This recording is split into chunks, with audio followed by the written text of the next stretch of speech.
The ICU at St. Catherine's runs on a skeleton crew after midnight. Just me, one other nurse down in the cardiac wing, and a float tech who covers both floors.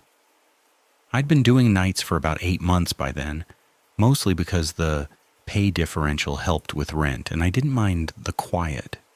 My usual routine was vitals checks every 2 hours, charting, restocking the crash carts, and a lot of sitting at the nurse's station trying to stay awake between rounds.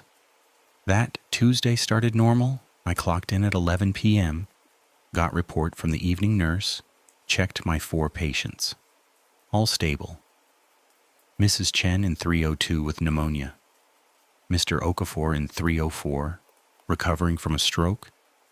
Bed 306 was empty, and the diabetes patient in 308 who'd been there a week. Room 306 had been empty for 3 days, and they were supposed to deep clean it that morning, but maintenance called in sick, so it just sat there with the door half open and the lights off. Around 1 a.m. I did my first round. Everything fine. Vitals logged. I went back to the station and started charting.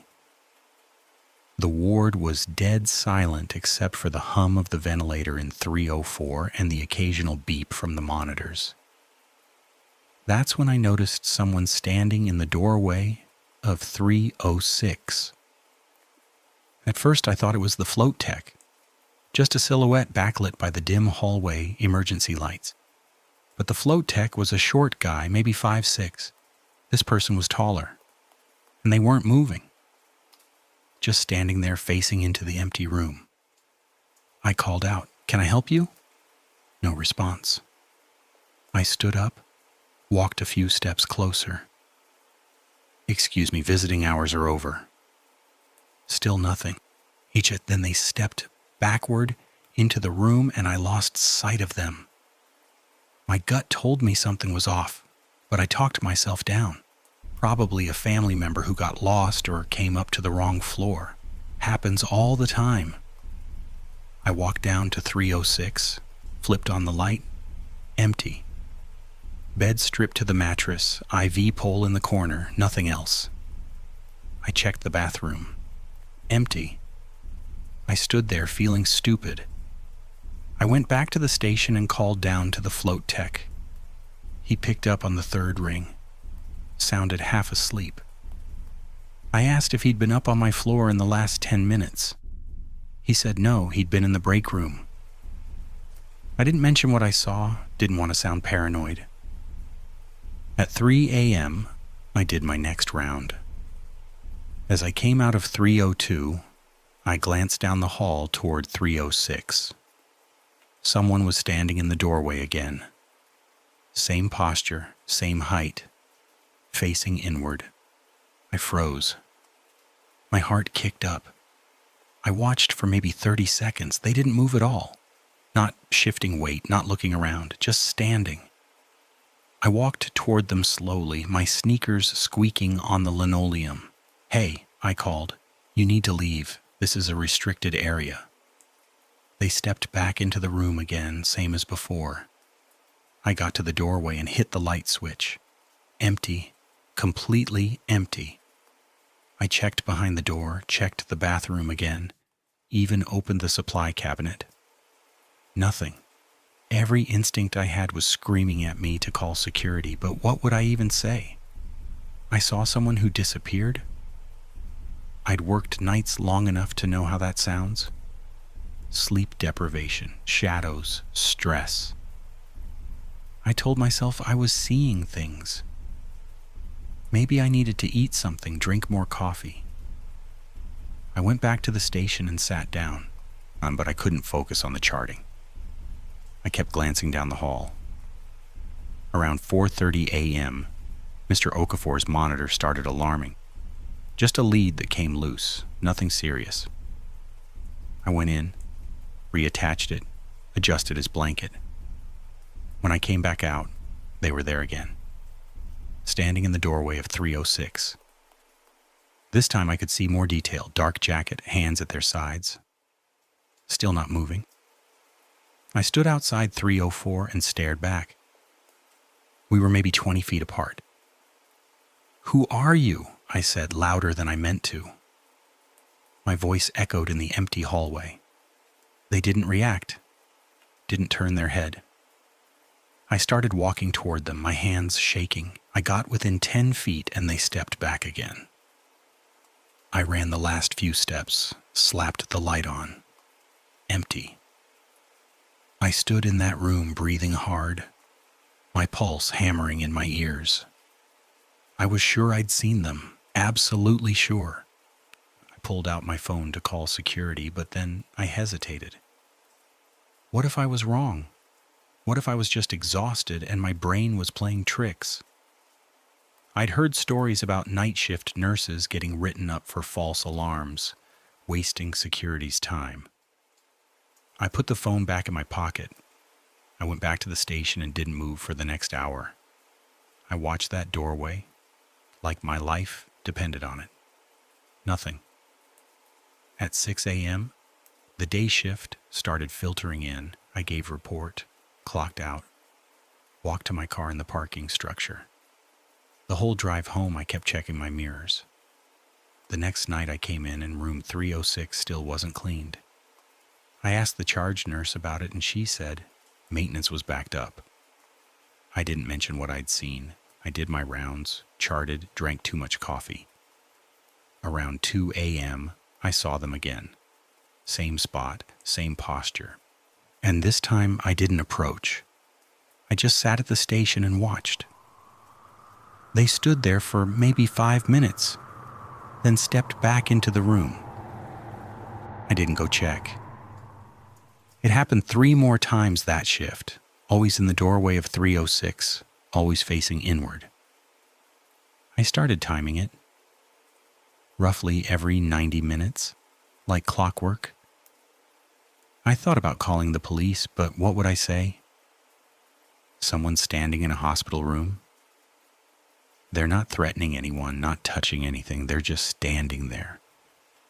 I convinced myself I'd sound insane. On my 3rd night, room 306 finally got cleaned. They moved a post-op patient in around 10 p.m. I didn't see the figure again that shift.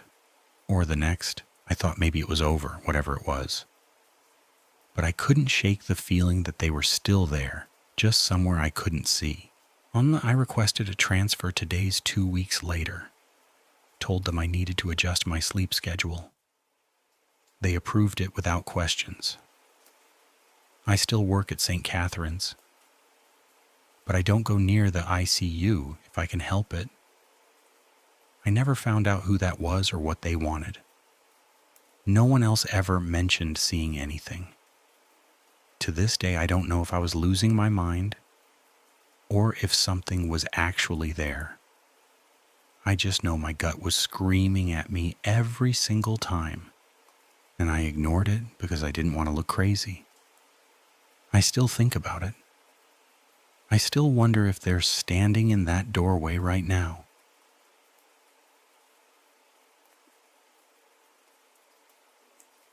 The pharmacy at Mercy General closes to walk-ins at 9 p.m., but we stay open all night for the floors. Just me and whoever's doing rounds upstairs. I'd been on nights for about 6 months by then, filling orders, restocking crash carts, doing inventory. The pay differential was good and I didn't mind the quiet. My shift starts at 11. I clock in, check the queue, make sure the automated dispensers are loaded. The hospital uses a pneumatic tube system for urgent requests. Those little capsules that whoosh through the walls. Most nights I get maybe a dozen tubes between midnight and 6 a.m. Antibiotics, pain meds, the occasional stat order for the ER. It was a Tuesday in February. Cold snap outside, roads icy. The kind of night where you're just glad to be indoors. I made coffee in the break room, checked my phone, and my boyfriend had texted asking if I wanted to grab breakfast after my shift. I said sure. Around 1 a.m., I got my first tube. Standard stuff, Zofran for a post-op patient on the 4th floor. I logged it, pulled the med, sent it back up. 15 minutes later, another one. Morphine for room 302. I checked the system. Room 302 was occupied. Order matched the attending's credentials. No problem. Then at 1:45, I got a request for room 418. Warfarin, 5 milligrams. I pulled up the patient file to verify the dosage. The room was listed as empty. Discharged 3 days ago? I figured it was a clerical error. Maybe they'd admitted someone new and the system hadn't updated yet. It happens. I called up to the 4th floor nurses station. No answer. That wasn't unusual. They're busy. Sometimes they don't pick up right away. I tried again. Still nothing. My gut was telling me something was off, but I talked myself down. Probably just a mix-up with the room number. I sent the tube back empty with a note. Please verify patient info. 10 minutes later, another request. Same room, same medication. I called the nurses station again. This time someone picked up. A woman's voice, tired. I asked about room 418. She said it was empty, had been for days. They were waiting on housekeeping to do a deep clean before the next admit. I told her about the requests. She sounded confused, said she'd look into it. I went back to restocking. Tried not to think about it. Around 2:30, I did a walkthrough of the secure storage, counted the controlled substances. Everything balanced. I was just being paranoid. Long shift, too much coffee. At 3 a.m., another tube arrived. In room 418 again. This time it was a request for Ativan. I didn't even open the capsule. I called upstairs immediately. Different voice this time. A man. I didn't recognize him, but we have float nurses who cover multiple floors. I explained the situation. He said he'd check the tube station on 4 and get back to me. He never called back. I stood there in the pharmacy, fluorescent lights buzzing overhead, and I had this sinking feeling in my stomach. The kind you get when you know something's wrong, but you can't articulate why. I should have called security right then. I didn't. Instead, I printed out the request log. All 4 requests had come from the 4th floor tube station, all within the last 2 hours. All for room 418. The credentials attached to the orders were listed as Dr. Mehta, one of the hospitalists. I looked him up in the directory. He wasn't on shift tonight. I tried calling the nurses station again. It rang and rang. No answer. That's when I heard the tube system activate. That distinct hiss and thunk as a capsule gets loaded somewhere in the building. I watched the tracking screen. It was coming from the 4th floor again.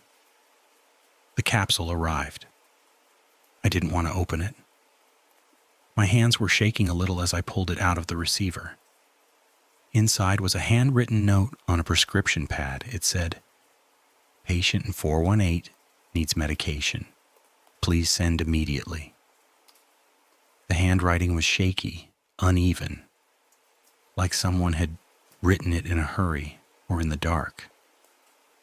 I picked up the phone and dialed security. It went to voicemail. I tried the main hospital operator. She answered, sounded half asleep.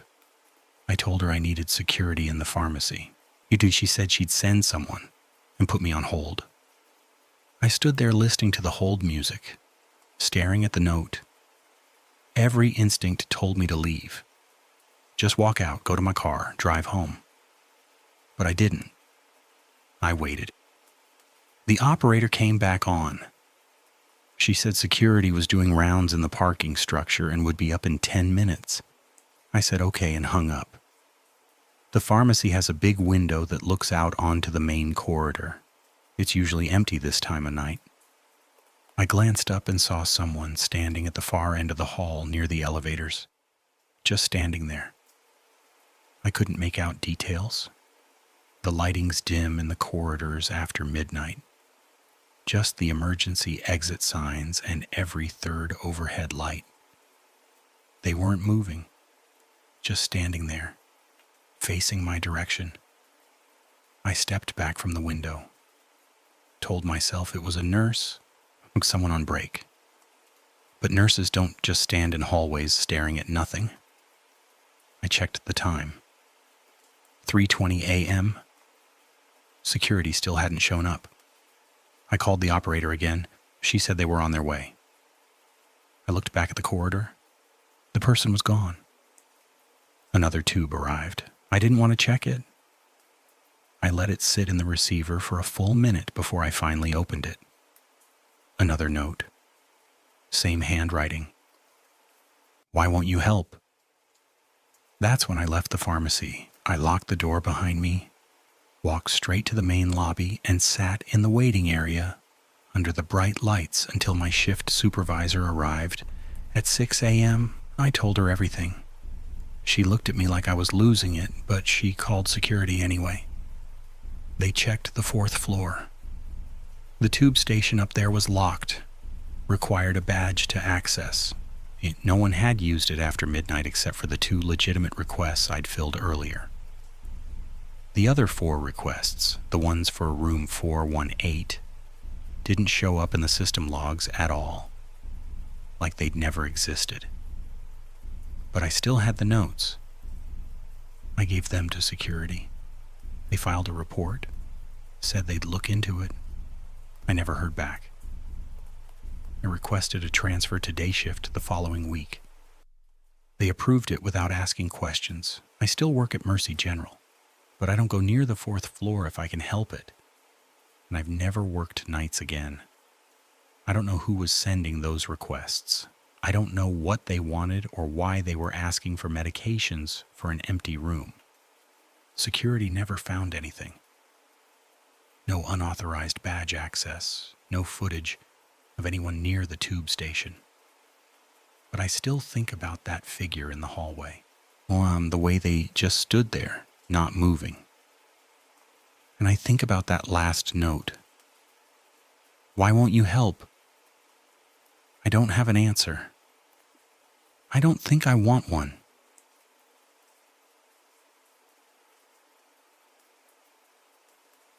The morgue at St. Luke's sits in the basement, 2 floors below radiology.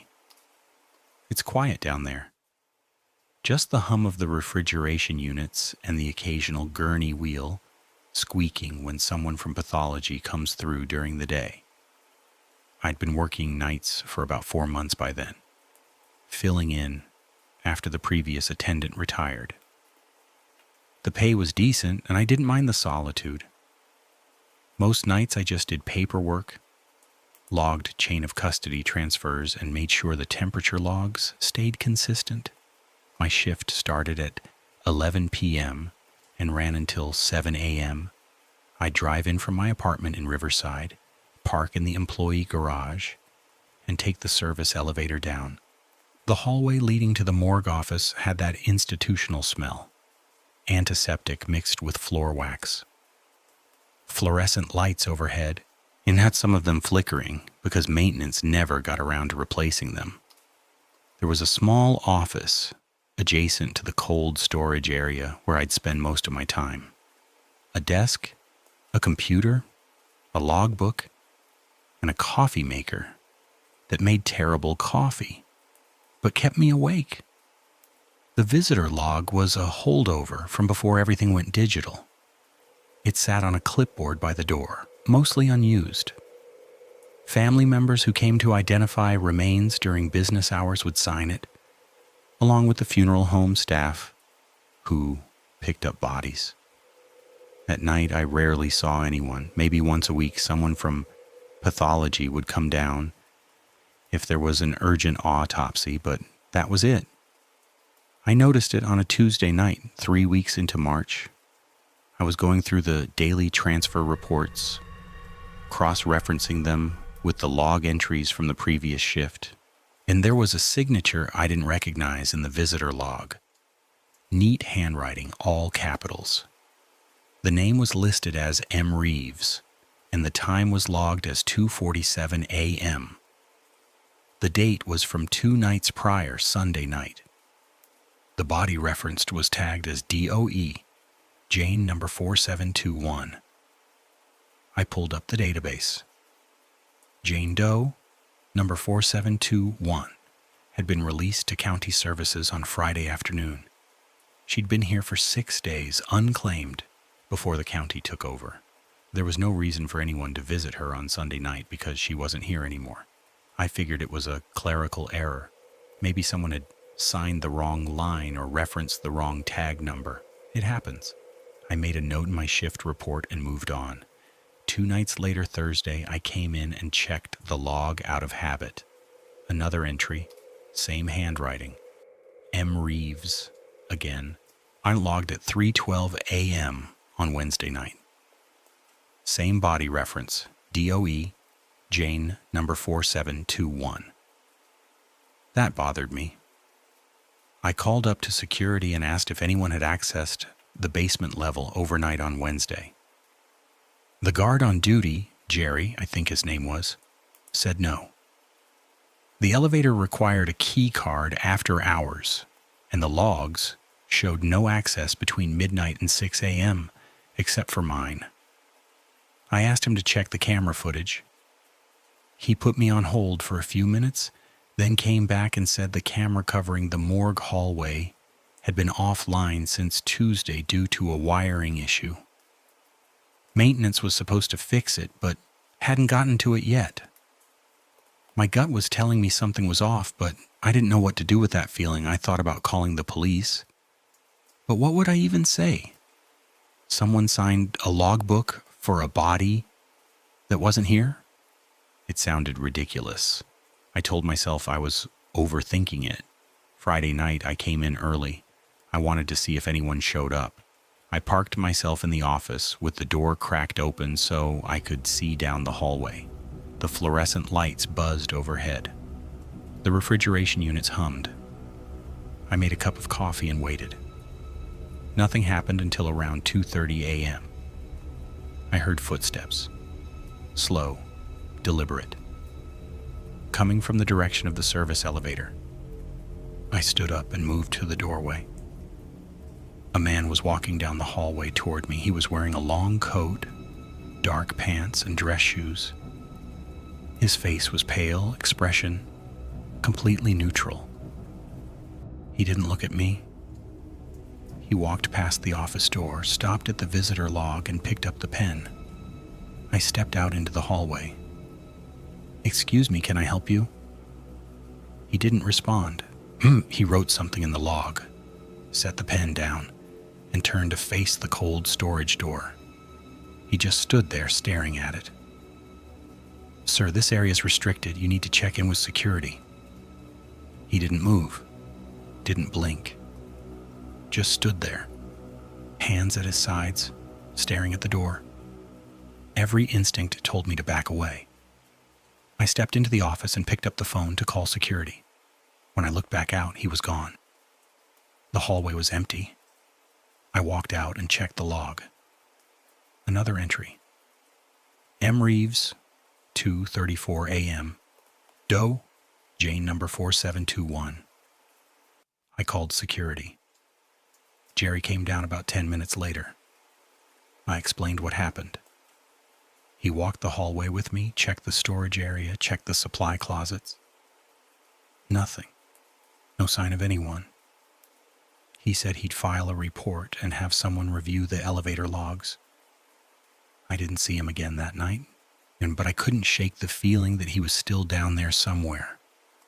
I kept the office door locked for the rest of my shift. The next night, Saturday, I came in and the log had another entry. Reeves logged at 3:01 a.m. on Friday after I'd left. Same body reference. I asked HR on Monday if there was any record of a family member or associate named M. Reeves connected to Jane Doe number 4721. They said no. The case was closed. No family had come forward. No one had claimed her. I thought about quitting, but I needed the job. I started coming in earlier, leaving later, trying to catch him again. But I never saw him after that Friday night. The entries kept appearing, though. Every few nights. Always between 2 and 4 a.m. Always the same name, same body reference. Security finally got the hallway camera fixed in early April. I asked them to pull the footage from the nights when the entries appeared. They said the recordings showed nothing, just an empty hallway, no one entering or leaving. I stopped checking the log after that. I couldn't handle it anymore. I'd sit in the office with the door locked and the lights on and try to focus on paperwork, but I could feel it. Someone standing just outside staring at the door. I never opened it to check. I transferred to a day shift position in medical records in May. I don't go down to the basement anymore. I heard from a coworker that the entries stopped after I left. No one signed the visitor log since. I still don't know who M. Reeves was or what they wanted. I don't know how they got in without triggering any alarms or appearing on camera. And I don't know why they kept coming back for a body that wasn't even there. I think about it sometimes. Late at night when I can't sleep. I wonder if I should have done more, called the police, pushed harder for answers, but part of me is glad I didn't. Part of me thinks some things are better left alone.